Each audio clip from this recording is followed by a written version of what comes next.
Bueno, buenas noches. Una reunión más del Club de Traductores. Varios anuncios como de costumbre. En primer lugar, como ven, llevo bufanda, o sea que declaramos comenzado el invierno. Afortunadamente el frío coincide con el 21 de junio, así que todo está en orden. En segundo lugar, las próximas reuniones van a tener lugar el lunes próximo, donde hay una mesa de editores. La mesa se llama Del otro lado del mostrador, y van a estar acá Julieta Obedman, que trabaja en Suma de Libros y en Alfaguara. Va a estar acá Miguel Balaguer de Bajo la Luna, y va a estar acá Leonora Diament, que es editora de Eterna Cadencia. La idea es que escuchemos el punto de vista que tienen los editores, que es la gente con la que tenemos que lidiar la mayor parte de las veces los traductores, y podamos conversar a propósito de las cosas que nos preocupan en un sentido y en el otro. Luego, el 5 de julio, está confirmada ya una mesa con Rubén Reches. Es una mesa que va a estar dedicada a charlar con él sobre su traducción de François Villon. Rubén Reches hizo una magnífica traducción de Villon que en su momento publicó parcialmente el Centro Editor y que está a punto de salir en la editorial Coligüe. Entonces es una buena oportunidad para charlar con él sobre eso. El 19 de julio va a estar acá Ricardo Piglia, que si bien no es traductor, estuvo ligado al campo de la traducción en algún momento cuando trabajó en la editorial Tiempo Contemporáneo. Vamos a hablar justamente sobre la tradición literaria argentina y la traducción. Para el mes de agosto todavía no están definidas las mesas, pero sí les puedo decir que la primera mesa del mes de septiembre, que va a tener lugar el 6 de septiembre, es una mesa bastante especial porque vienen dos poetas irlandeses, Aileni Hullinan y Macdara Woods. Ambos van a leer sus poemas en inglés. Va a haber versiones de esos poemas en castellano, y conversaremos con ellos, conversaremos con sus traductores también. Por último, ya está absolutamente confirmados los dos simposios que van a tener lugar en el mes de noviembre, el 1 y el 2 de noviembre, acá en el Centro Cultural de España, como apertura del simposio que luego va a tener lugar en Bariloche. Va a haber 4 mesas. Una de ellas va a estar dedicada al tema de la enseñanza de la traducción. Otra va a estar dedicada a los participantes, que son todos escritores, además de traductores, plantean una mesa que se va a llamar Olvidar el original, justamente sobre cómo trabaja un traductor, cómo escribe un traductor, finalmente dejando de lado el original cuando la traducción ya promedió. Luego va a haber una mesa muy, muy importante a propósito de derechos de autor, donde probablemente va a haber 3 especialistas de primera línea, donde se va a hablar no solamente de los temas de derechos de autor de Argentina y de los temas de derechos de autor de España, sino también de algo que se viene ahora, que es el tema de los derechos de las traducciones digitales, algo que la mayor parte de las editoriales trata de soslayar, y que aprovechando la confusión que por el momento esto plantea, se aprovecha en cierto sentido de los traductores, haciéndole firmar cosas que no corresponden. Es un tema bien importante que nos puede parecer lejano, pero que, por ejemplo, ya en España es absolutamente inmediato.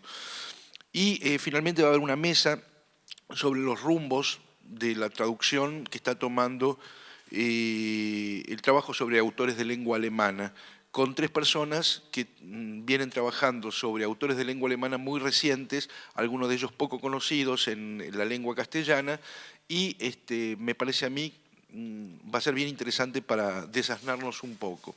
Esas son las mesas que son previas a las mesas que van a tener lugar en Bariloche. En Bariloche, el simposio que continúa de alguna manera el simposio que organizó Albert Freixas en Rosario en el año 2007, incluye aproximadamente la venida de 11 traductores españoles, 2 traductores mexicanos, 6 o 7 traductores chilenos, 6 o 7 traductores argentinos, y va a tener lugar en el seno de la Universidad de Río Negro entre el 5, 6 y 7 de noviembre. Los pasajes salen caros, el hospedaje más, pero si pueden y tienen ganas, realmente va a ser muy interesante. Para quienes no han estado acá en jornadas previas, normalmente lo que hacemos siempre es aprovechar la presencia de nuestro invitado para que durante unos 15 a 20 minutos se refiera al tema que convoca en cada oportunidad, y luego vienen las preguntas justamente para tratar de hacer de esto una conversación. Básicamente sabemos que la mayor parte del público que viene acá es público que está interesado en la traducción y que en la mayor parte de los casos es traductor, así que habrá cosas para discutir y demás. Nuestro invitado de hoy es Sergio Weisman y es una suerte poder tenerlo acá. Sergio es estadounidense, hijo de argentinos, ¿está bien dicho así? Correcto. Él es profesor en la Universidad de Washington, profesor de literatura hispanoamericana. Además de eso, es escritor y también traductor. Entre otras cosas, tradujo, tengo entendido que varios libros de Piglia. 2 libros de Piglia. Bueno, digo que es una suerte porque Sergio excepcionalmente está de paso por Buenos Aires, así que me parece que es una buena oportunidad para aprovechar, así que no sean tímidos con las preguntas. Una última cosa, cuando comience la conversación, esperen a que se les entregue el micrófono para hacer sus preguntas o para hacer sus comentarios, porque todo esto está siendo grabado. Normalmente es mucha la gente que ve los videos de estas charlas, de estas conversaciones del club, que se cuelgan tanto en el Centro Cultural de España como en el blog del Club de Traductores Literarios de Buenos Aires. Así que sean pacientes y pregunten cuando tengan el micrófono en la mano, así no se pierde una parte de este diálogo cuando llegue el momento de conversar. Y los dejo con Sergio, entonces. Bueno, muchas gracias. ¿Se oye? ¿Se escucha? Gracias, Jorge. La verdad, la suerte es toda mía. Estoy aquí por 10 días solamente y, bueno, yo vengo siguiendo un poquito las actividades del club y el trabajo de Jorge y de otros del club desde hace años ya, y la verdad que me encanta poder estar aquí con ustedes. Yo lo que voy a hacer es mencionarles un poco sobre un trabajo que estoy haciendo que se llama Escenas Argentinas de Traducción, y no voy a tratar de presentar el análisis que yo hago, sino más bien darles el marco, mencionar algunas de estas escenas de traducción, muchas de las cuales sospecho que ustedes reconocerán y algunos de ustedes incluso quizás hayan trabajado o conozcan mejor que yo, pero el punto, como verán, no va a ser tanto necesariamente analizar una dada escena, sino tratar de utilizarlas para delinear una versión alternativa de la historia de la literatura argentina. Es decir, mi idea es que tendríamos que repensar la tradición argentina, la literatura argentina, a través de una serie de puntos claves que son como nudos de escenas de traducción en los cuales pasa algo importante, complejo y que se podría decir fundacional, aunque ocurra en diferentes momentos históricos. O sea que la literatura argentina, a mi modo de ver, se puede fundar en más de un momento y a veces ese gesto fundacional, de hecho, como verán, tiene tanto que ver con un desarmar o cuestionar las armaduras de la nación como en otros es un gesto más bien que arma o la lanza. Primero, perdón, el marco que tengo en mente. Entonces, el trabajo se llama Escenas Argentinas de Traducción. Y para mí, la razón que yo hablo de escenas y no de traducciones, o sea, porque también se podría hablar de traducciones en sí, fundacionales o claves, pero a mí lo que me interesa es ese momento en el cual se encuentran los idiomas, los individuos, los textos, y ocurre algo. Es el momento de encuentro y que creo que sospecho que ustedes como traductores además de lectores, espero que reconozcan este momento, que es el momento en el cual uno está entre los idiomas, entre los textos, en el cual uno está,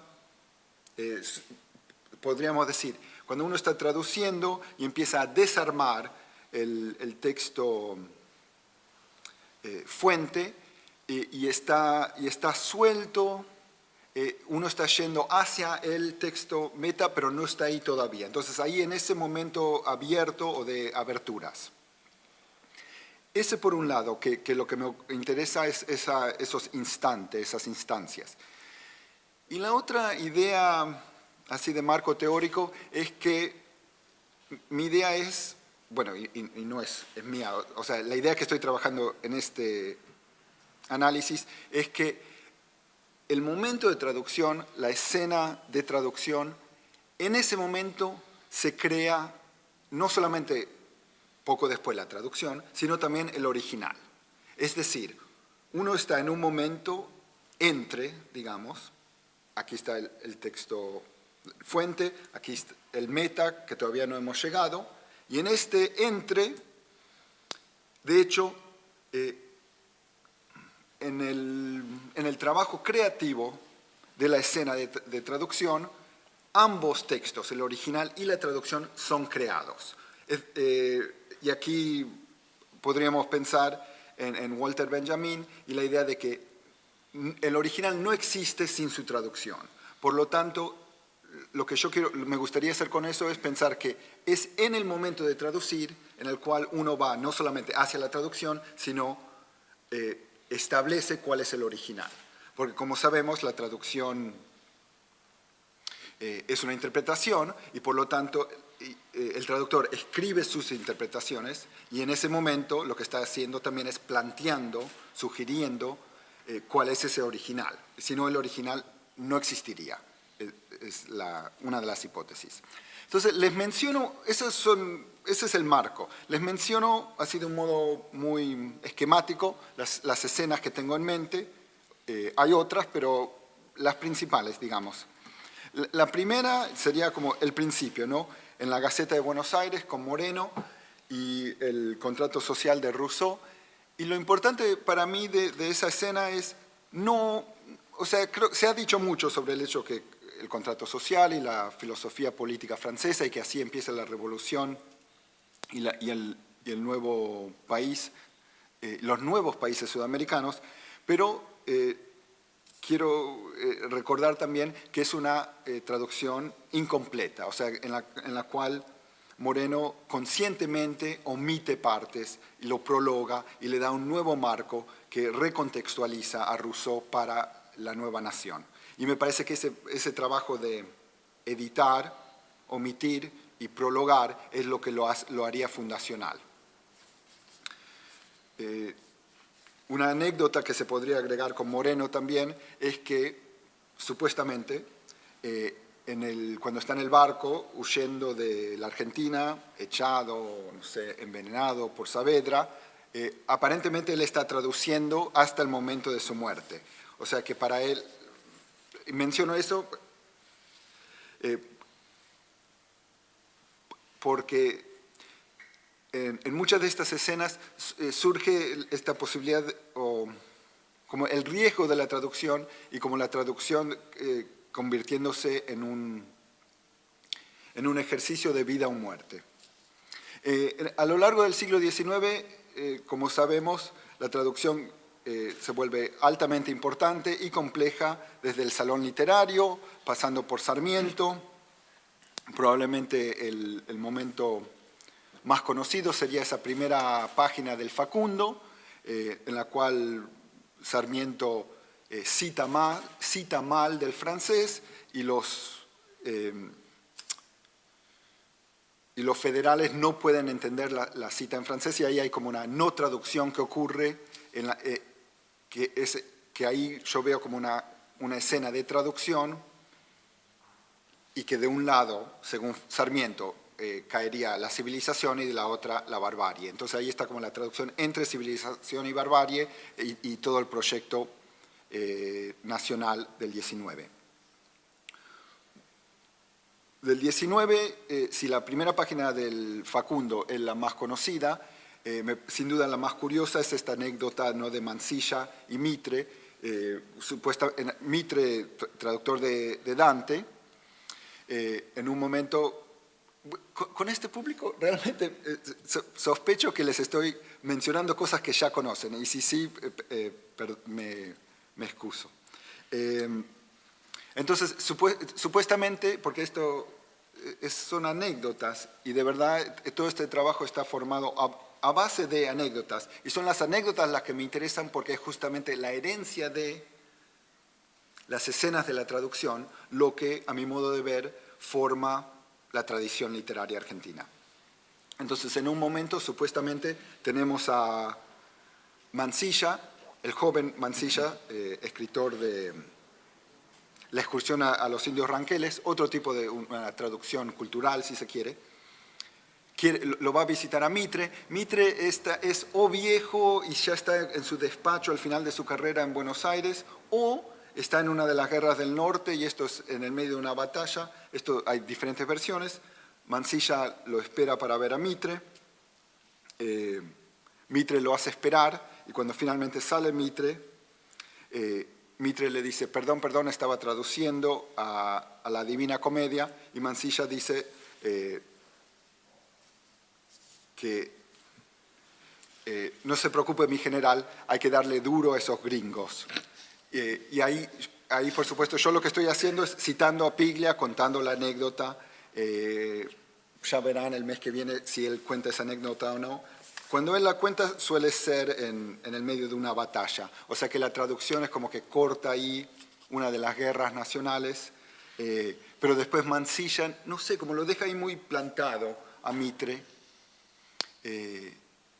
Pero de vuelta es como nosotros contra ellos, gringos contra criollos, civilización y barbarie, si se quiere. Salto. Para no mencionar, no intentar mencionar todas las escenas. De Borges, de verdad, voy a decir muy poco, pero no sería imposible hablar sobre la traducción en la Argentina y no por lo menos mencionar a Borges. Leo una cita. Para nosotros, dice Borges en un ensayo tardío, para nosotros la traducción al español hecha en la Argentina tiene la ventaja de que está hecha en un español que es el nuestro. Fin de cita. Si Borges es claramente el escritor más importante de la literatura argentina, y si últimamente la traducción se empieza a ver en Borges como uno de los factores claves de su producción literaria, me parece que no habría que ir mucho más lejos para entrever el lugar central de la traducción en la tradición argentina. Además, me parece que sería interesante tomarlo a Borges justamente al pie de la letra y pensar que quizás él es tanto o más un lector y un traductor que cualquier otra cosa, y pensar que son sus traducciones de escritores como Virginia Woolf, Faulkner, Chesterton, André Gide, Michaud, etcétera, que esas traducciones de Borges son tan fundacionales o tan importantes como sus propias ficciones. Si Borges es el traductor y el crítico de la traducción más importante de la literatura argentina del 20, la escena de traducción más curiosa del siglo XX sería la traducción del Ferdidurki, de Witold Gombrowicz, que como sabemos va del polaco al castellano, a una versión extraña del castellano, pasando por el francés, porque ni los traductores, que era un grupo, podría ser como un grupo como este, ni los traductores no sabían polaco, Gombrowicz sabía muy mal castellano. La versión final, que termina siendo legendaria, paradigmática de la literatura argentina, me parece que lo es, porque ahora tenemos una novela, el Ferdidurki, que es y no es argentina. O sea, es una que está entre y una línea de escritores y de lectores. Después de ese momento la citan como uno de los libros claves de la literatura argentina del siglo XX, pero no es solamente en este caso decir que es una traducción, sino que es una creación compleja, hecha a base de un complot, de la cual Saer dirá que la novela, Ferdi Durkin misma, la presencia misma de Gombrowicz en la Argentina como un outsider es lo que definiría a la literatura argentina, o sea, esta postura de outsider. Quiero, para concluir, y después realmente me encantaría saber qué preguntas o comentarios tienen ustedes, quiero volver a esta extraña cita de Borges que les leí. O sea, obviamente yo estoy saltando y no es que piense que la literatura argentina termina con Ferdi Durkin en el 47, pero después, dependiendo en las preguntas o los comentarios de ustedes, vemos si hablamos sobre el 19 o el 20 o contemporáneo o lo que les parezca. Lo curioso para mí de esta cita, y la voy a repetir, para nosotros la traducción al español hecha en la Argentina tiene la ventaja de que está hecha en un español que es el nuestro. Entonces, con Borges, como siempre, no sabemos si es irónico o cuánto de irónico es esta cita, porque Borges, el erudito, el extranjerizante, el Borges de la biblioteca, de repente suena, Borges, el que tanto había escrito y tan bien había hablado en contra de todo del nacionalismo cultural, de repente suena como populista, nacional, nuestra lengua, nuestro castellano argentino. Y creo que la pregunta que surge ahí es, ¿qué sería entonces la lengua propia? ¿Qué significaría, qué significa traducir a un español, a un castellano nuestro, entre comillas, argentino, para un escritor como Borges, que desarmó la misma lengua, que creó una literatura menor desde adentro para sugerir que la lengua, que la literatura no es de nadie o es de todos, y que el dominio de la tradición argentina, que la tradición argentina, como quiero sugerirles, vista a través de estos puntos, estas escenas, estos nudos, que esta tradición argentina puede ser universal justamente porque no es nuestra o es de todos. Me parece muy curioso, ahí me parece que hay una problemática que se podría ampliar. Y lo último que quiero decir es que estas escenas de traducción, donde uno está entre lenguas, entre momentos, y uno trata de apropiarse del otro en la lengua propia, son de verdad experiencias fronterizas. Creo que eso quizás sería la mejor palabra, en vez de pensar solamente decir entre, que lo deja demasiado ambiguo. O sea que es una experiencia fronteriza y por lo tanto mi conclusión o mi hipótesis es que la literatura argentina es fronteriza. Y por lo tanto sumamente rica en el potencial, porque puede mirar hacia adentro o hacia afuera o a ambos lugares simultáneamente y nunca tener que fijarse en un solo lugar, nunca tener que ser una sola cosa, sino poder siempre flotar o meterse entre las fronteras. Y nada más, gracias.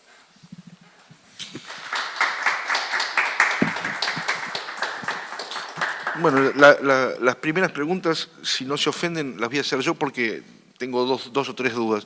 La primera no es una pregunta, sino es simplemente un recordatorio. Hay una frase de Borges bastante famosa que creo que la dijo en 2 o 3 diálogos que tuvo con distintas personas a propósito de que los argentinos, mejor dicho, más que los argentinos, los americanos, tanto del norte como del sur, podíamos ser mejores europeos que los europeos, justamente porque no nos debíamos a una única tradición, sino que podíamos elegir entre distintas tradiciones aquello que nos apetecía y al mismo tiempo tener una tradición propia basada en hechos meramente locales.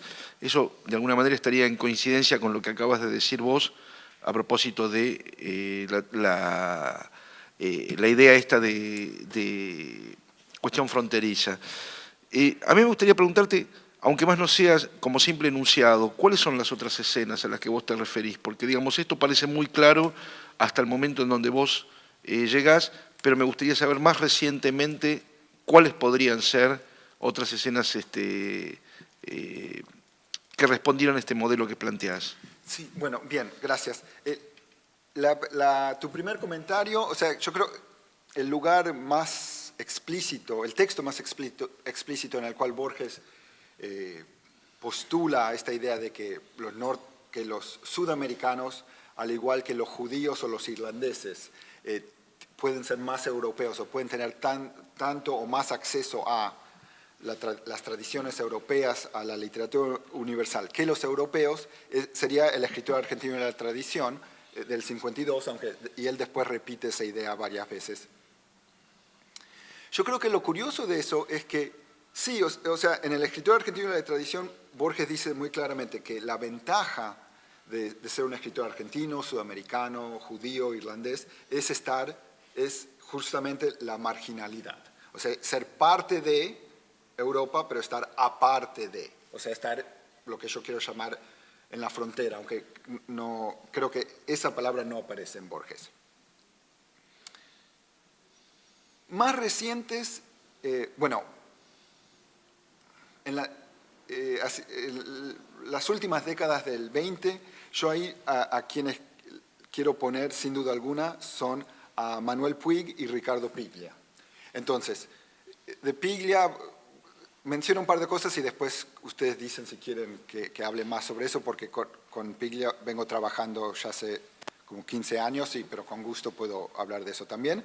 Pero, o sea, desde Nombre Falso del 75, Piglia se lanza con una supuesta traducción de un texto de Roberto Arlt, que después resulta no ser de Roberto Arlt para nada, y después en Respiración Artificial hay toda una discusión sobre la importancia de la traducción de Borges de Las Palmeras Salvajes para la tradición argentina, y después en La Ciudad Ausente, la máquina en el centro de La Ciudad Ausente es una máquina de traducir. Y esa máquina sería como la máquina productora, reproductora de historias que lanza a las historias y las pone en circulación. Y ahí ya en Piglia creo que a partir de La Ciudad Ausente la traducción está como en el centro de su máquina narrativa. En Manuel Puig quizás más, no sé, es otra índole, ¿no? Pero si menciono dos cosas de Puig solamente que me interesan mucho. La más obvia de ver sería Molina, ¿no? En El beso de Mujer Araña, que, como sabemos, cuenta esos cuentos para seducir a Reggie, y lo que Molina cuenta son las películas. Pero cuando los investigadores académicos hacen la investigación, Molina falsea. O sea, Molina es justamente tan excelente narradora porque es una traductora infiel de la cultura popular que tanto le interesa. Y después, otro ejemplo de Puig sería Maldición Eterna, a quien lee estas páginas, novela del 80, que ya en su génesis es un texto que yo lo quiero pensar como una autotraducción, porque supuestamente Puig escribió el manuscrito en inglés, él vivía en Nueva York y es una historia que le cuenta a un vecino, él toma las notas y estos borradores del manuscrito existen ahora y están en inglés, y después él, no sé qué decimos, si decimos que escribe la novela en castellano a base de esas notas, las traduce del inglés al castellano, hace una autotraducción. Creo que me gustaría eso, a mí decir, que Puig hacia el final, lamentablemente, de su vida, descubre que es la autotraducción la que puede ser la generadora de nuevas historias, en ese caso, 1980, saliendo todavía en el trauma de las dictaduras del Cono Sur. Uh-huh. Me gustaría detenerme un segundo en el tema de las palmeras salvajes y el tema también del nacionalismo. Patricia Wilson, por ejemplo, en el análisis que hace de la traducción de Borges en su libro La Galaxia Sur, creo que se llama, La Constelación de Sur, señalaba justamente determinado tipo de usos muy particulares en Borges. Borges planteaba, por ejemplo, un análisis, una traducción en donde, estando en el sur de Estados Unidos, se hablaba de tranqueras, se hablaba de caranchos, o sea, había hecho toda una transposición de lo que podría llegar a ser la llanura argentina y el paisaje argentino y demás.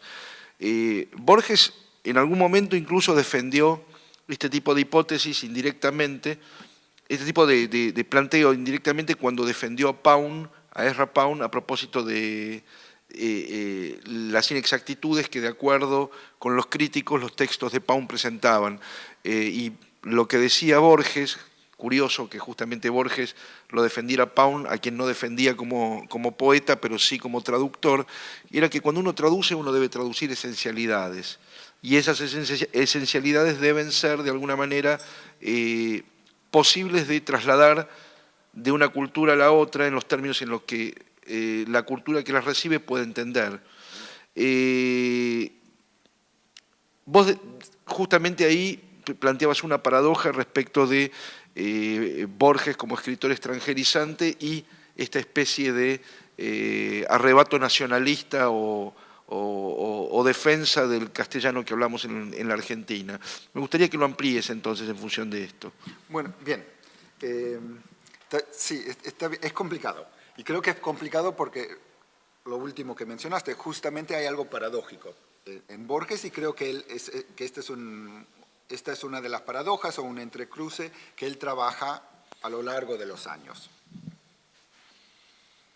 Por un lado, o sea, su denuncia constante e importante del nacionalismo y que tuvo una especial importancia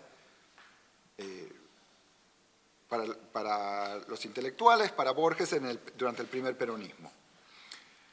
Pero Borges, de alguna manera, él quiere rescatar el gesto apropiador que otorga la traducción, y él valora, o sea, él quiere, yo creo que lo complicado para Borges, de hecho, no es ser parte de y estar aparte de Europa. Yo creo que eso él de alguna manera lo logra relativamente rápido. Lo que es más complicado es cómo ser parte de y estar aparte de la tradición más, bueno, no sé si tiene sentido decir tradición tradicional, pero la tradición más criolla argentina. Yo creo que esa es la complejidad para Borges, es siempre poder escaparse de eso, porque si no recaería en el color local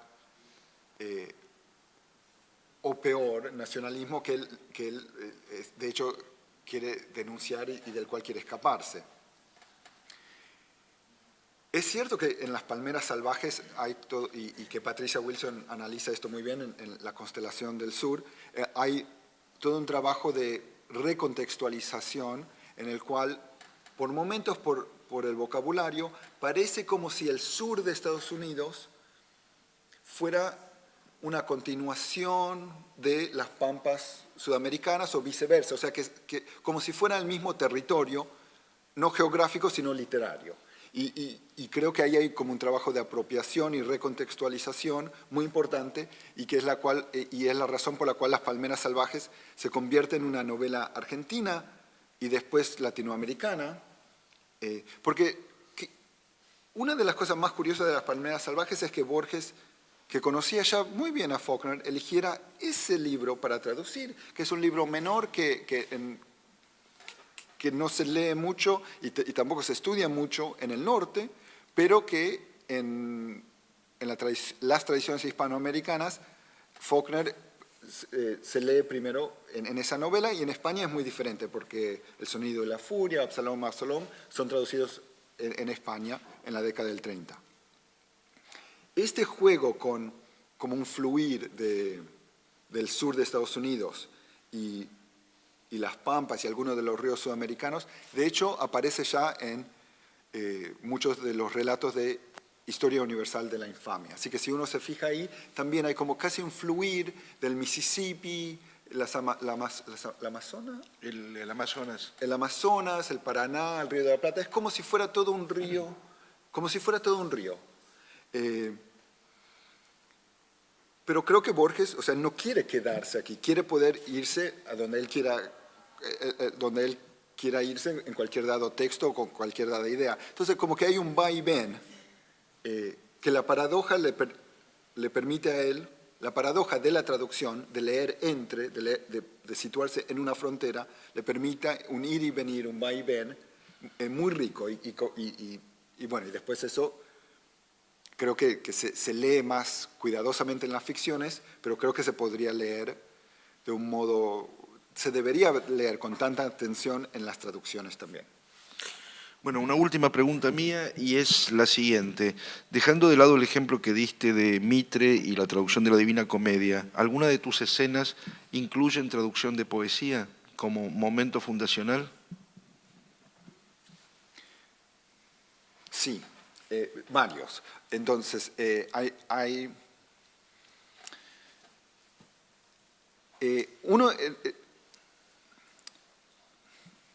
muchos. En las décadas del 20 y el 30 hay muchas en las vanguardias y en las revistas de la vanguardia, Proa, Martín Fierro, pero de todas, de las diferentes vertientes estéticas e ideológicas. Antes incluso, creo que, y esto todavía no lo he estudiado y no sé si se ha estudiado mucho, me parece que habría que fijarse en lo que hace Lugones con Homero. Porque creo que lo que se suele decir es que, bueno, que a Lugones le interesa a Homero para después, o en parte de su discurso de que el Martín Fierro es una épica, pero creo que habría que fijarse en esas traducciones y qué está haciendo ahí exactamente. Tomando otro salto, yo creo que de hecho el lugar más ¿cómo se dice? Vigente hoy en día sería una publicación como diario de poesía en la cual la traducción es central, ¿no? Sería impensable cualquier publicación válida de traducción de poesía que no incluyera traducción, porque como sabemos, no se puede tener una sin la otra. Eso. Bueno, les toca a ustedes.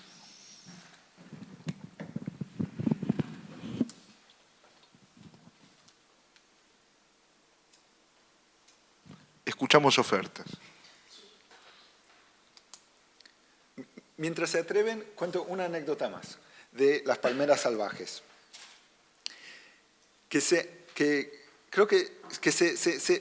Porque se ha comentado mucho que no solamente que es extraño que Borges traduzca a las palmeras salvajes, como acabo de mencionar, porque no es una novela importante de Faulkner, sino porque el estilo de Faulkner no podría ser más diferente que el estilo de Borges. Y se ha dicho bastante, y Patricia Wilson analiza bien, algunas de las intervenciones que hace Borges como para tratar de resolver lo que uno se imagina, lo incómodo que estaría con una exageración, el uso de hipérbole y la sexualidad, la sensualidad en Faulkner, que uno como se lo imagina como a Borges, como con un exceso de pudor, de alguna manera tratando de resolver estas oraciones larguísimas, todo lo opuesto de la eficacia y la brevedad que después vamos a conocer de Borges. Pero lo que recién ahora está saliendo a la luz es que Borges, por alguna razón, estaba trabajando con una edición de Las Palmeras Salvajes británica, no la primera edición estadounidense. O sea, había un trabajo de tapar algunas de las obscenidades de Faulkner ya por el editor británico. Una edición expurgada. Es una despurgada. Expurgada. Expurgada, gracias. Entonces, por ejemplo, al final de todo, la novela de Faulkner termina con la expresión women shit. No que van al baño, sino como carajo. Entonces, uno esperaría eso, mujeres, carajo, algo.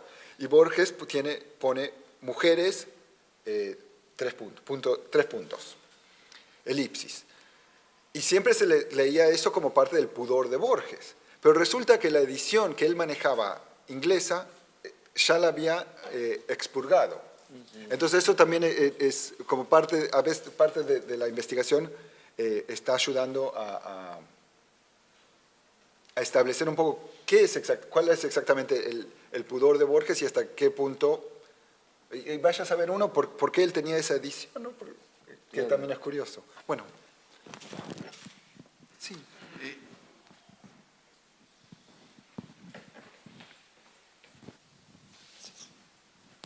Yo no lo leí, pero es en ese libro que Faulkner todo el tiempo repite el mismo verbo y Borges elige cambiarlo para cambiarlo, digamos, para no ser reiterativo, y en realidad era muy importante reiterar. Sí, hay como repeticiones, Sí. repeticiones. Él, como para mejorar el estilo, trató de cambiar. Seguro. Y que hay como repeticiones y frases más sueltas, más largas, que parecen, claro, que uno se imagina como ya Borges como editor, queriendo limpiar, pulir, hacer las frases más eficaces. Y que sin duda altera el texto. O sea, creo que no queremos decir y por lo tanto es una mala traducción. Al contrario, creo que queremos decir y por lo tanto es una mala traducción.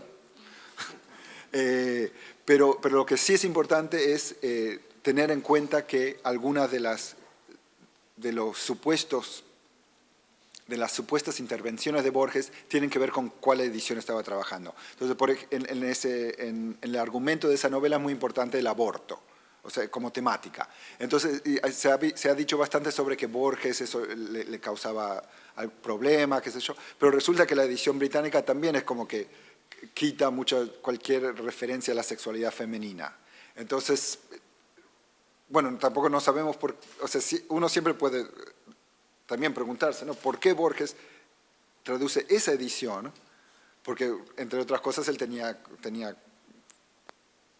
suponemos que en su biblioteca hubiera tenido, pero no sé, esa parte no se sabe.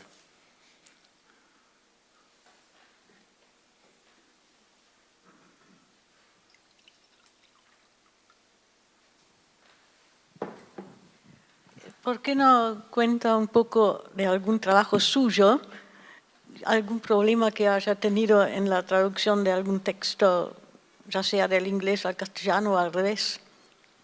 Sí, cómo no.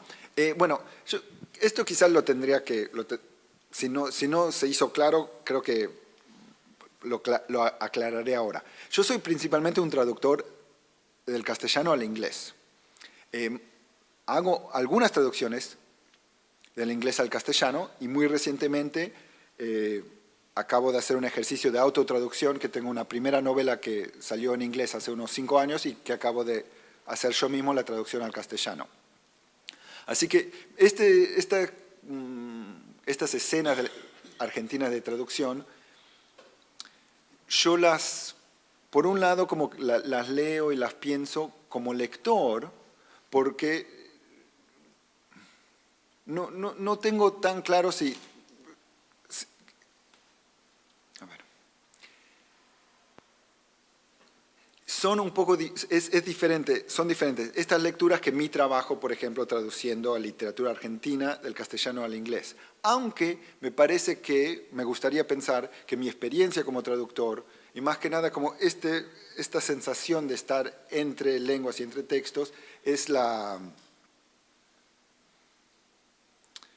sensibilidad, si se quiere, que trato de traer a estas lecturas. Un ejemplo no sé si es esto lo que me preguntaba, pero un desafío. Entonces, por ejemplo, en La ciudad ausente de Piglia hay un capítulo que se titula Los nudos blancos, que es una parte importante de la novela y que es como tiene esta idea de un nudo que si uno lograra ver o leer o desarmar o desarticular el nudo, se sugiere que ahí podría encontrar algún secreto que en el contexto de esa novela tiene que ver con el enigma de la novela y que como quizás más ampliamente tiene que ver con el enigma de la tradición y la historia argentina. o mejor dicho, las historias calladas argentinas, como que están de alguna manera como guardadas en estos nudos. Y en el momento de traducir eso al inglés, yo tenía dos opciones. Me parece que hay dos opciones. Los nudos blancos, the white knots, con K, ¿no? O sea, como un nudo que uno ata, o the white nodes, simplemente nodes, que son también nudos. Y entonces, y en castellano son ambas cosas. Son los nudos blancos, son nodes, como las células, pero también creo que más importante aún, casi como una imagen, bueno, iba a decir ciencia ficción, pero una imagen de la de la computación, ¿no? Como los pequeños nodes, que son los puntos de que la información llega a un nudo y ahí se convierte la información y después podría ser explotado y las historias podrían circular de vuelta. Mientras que los nudos, con K, sería como los nudos de Penélope, o sea que la historia se trama, se ata, se desata, que es una imagen, un tropo clásico, que también está de alguna manera en esa novela, porque hay una referencia a Scheherazade, hay varias referencias importantes a Joyce, entonces Penélope sin duda está ahí también. Y finalmente, en la traducción, el momento que a mí me interesa, la escena de traducción, para mí, en ese caso, es cuando están en el proceso de traducir, se desarma el texto y están ahí ambas opciones.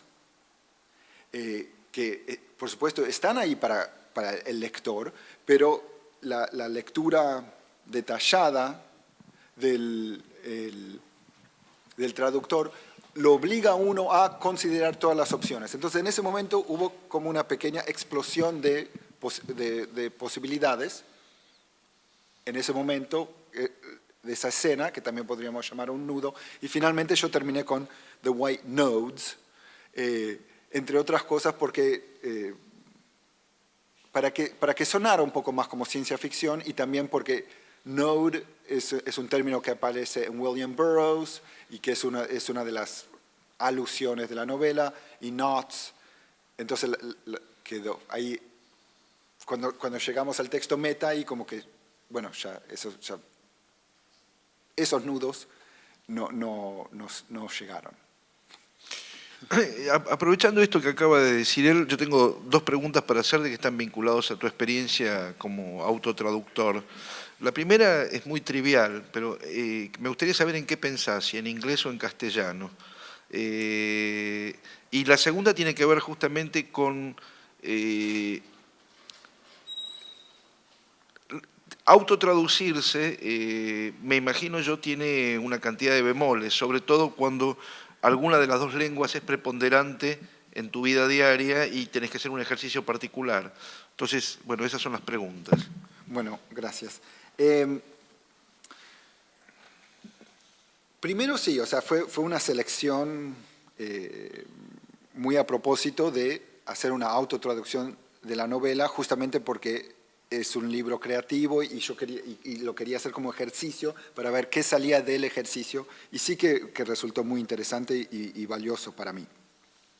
Porque anteriormente, en un caso, un libro que tengo sobre Borges y el tema de la traducción, tuve la oportunidad de contratar a un gran traductor argentino, porque, bueno, esto no sé si es como un detalle, pero creo que estos son como detalles que importan también en el oficio de traducir, porque tenía una beca y le pude pagar a Marcelo Cohen en dólares y justo como...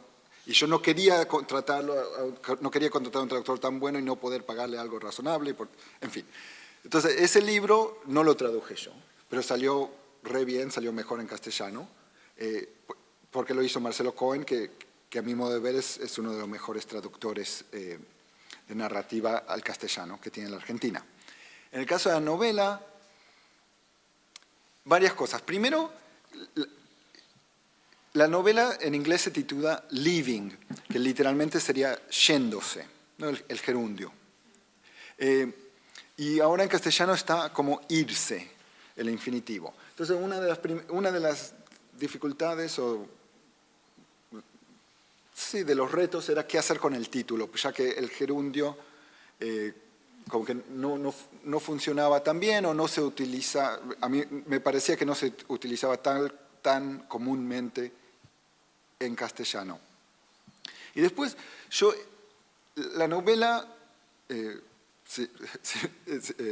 si me perdonan, o sea, la novela narra varias historias de la familia, de mi familia, incluyendo el leaving, el irse, una partida de una parte de la familia, que me incluye a mí, de la Argentina en la década del 70.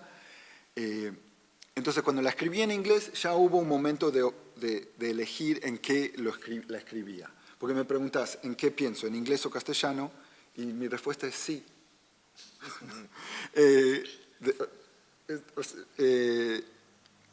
Y cuando la escribí en inglés, para mí era muy importante escribirla en inglés como una especie de incorporarme o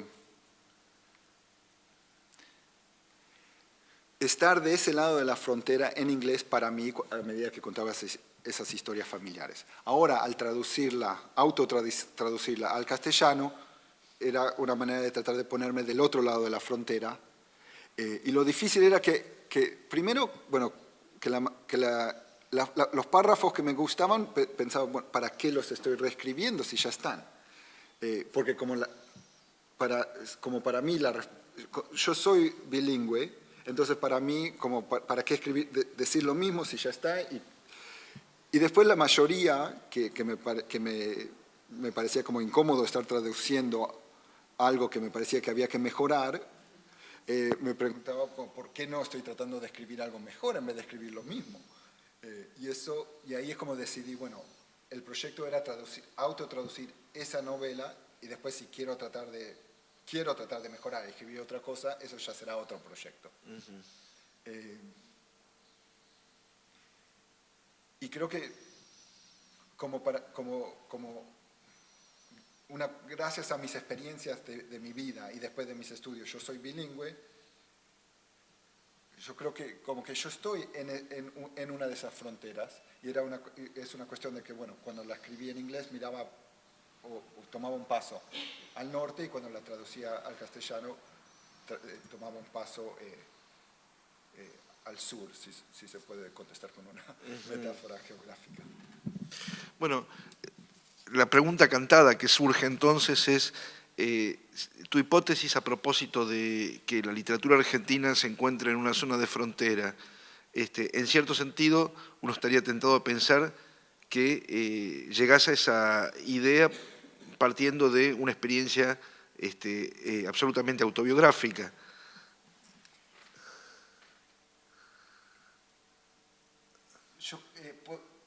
Yo creo que en este momento me interesa este proyecto en parte por razones autobiográficas. Me interesan muchas otras lecturas y otras tradiciones que no tienen nada que ver con mi autobiografía, pero en este caso creo que no sé si es tanto que llego a esta hipótesis de una lectura de la tradición argentina por la autobiografía, sino que siento que ya estoy en un momento de mi vida que puedo incorporar cosas personales y opiniones, no opiniones, sino emociones personales, incluso en algo que después va a ser un trabajo académico. Entonces, por bien o por mal, sale así. Como no pensar que el trabajo académico tiene que ser como impersonal, puede ser, uno puede intentar que sea serio y valioso, pero también puede tener emociones, ¿por qué no? Bueno, volvemos a si hay alguna pregunta o alguien que quiera decir algo a propósito de lo que se escuchó hasta ahora.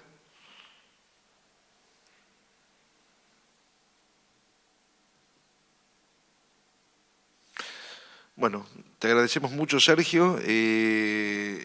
Muchas gracias a ustedes también y nos vemos el lunes de la semana que viene entonces con la mesa sobre edición. Gracias.